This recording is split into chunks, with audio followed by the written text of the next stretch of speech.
Cuba. Okay. Do you have an update for us on the situation of the health attacks against diplomatic personnel?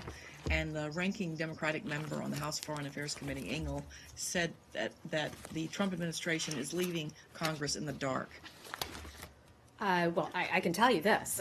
We have the State Department, in addition to the U.S. government, from the FBI, Department of Justice, you name it.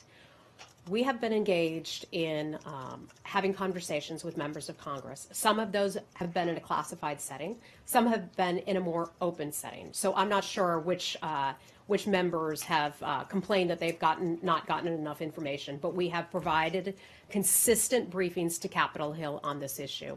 Our investigation is still underway.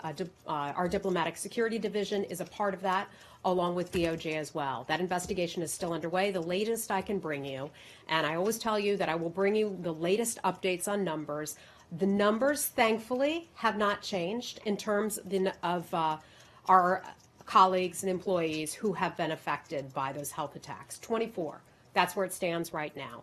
We continue to have people assessed and looked at. Those numbers could change, and I always say to you, and we tell folks on Capitol Hill this as well, when those numbers, if those numbers, God forbid, change, then we will bring you the new numbers. Okay.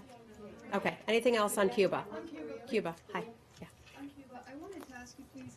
You mentioned there is a diplomat who's the chargé d'affaires, and I wanted to ask you about the former ambassador who has been traveling all over the world, but now he's in Cuba, Mr. Goldberg. He's been meeting with members of the civil society there. In what capacity is Mr. Goldberg there in Havana? I don't have any information on Mr. Goldberg's schedule. I can't confirm that he's there right now, so I'm afraid I just don't have anything for you on that. Anything else that related to Cuba while we're talking Cuba? Do you have any other questions related to Cuba? No, we're done. Okay. Hi. Thank you very much. This week was the migration talks between the United States and Cuba. It's the what? The migration talks took place here in the department between the United States and Cuba. The Cuban government is now saying that because Washington requires a third country where people should go to get the visas, this is disrupting family connections and family unity. Your comments, please. Yeah, we've talked about this before. Well, I'm sympathetic to family reunification and the fact that people want to visit their family members. I'm also sympathetic to the fact that our diplomats were targeted in Cuba and that people have faced some serious health consequences. Some are still receiving medical treatment.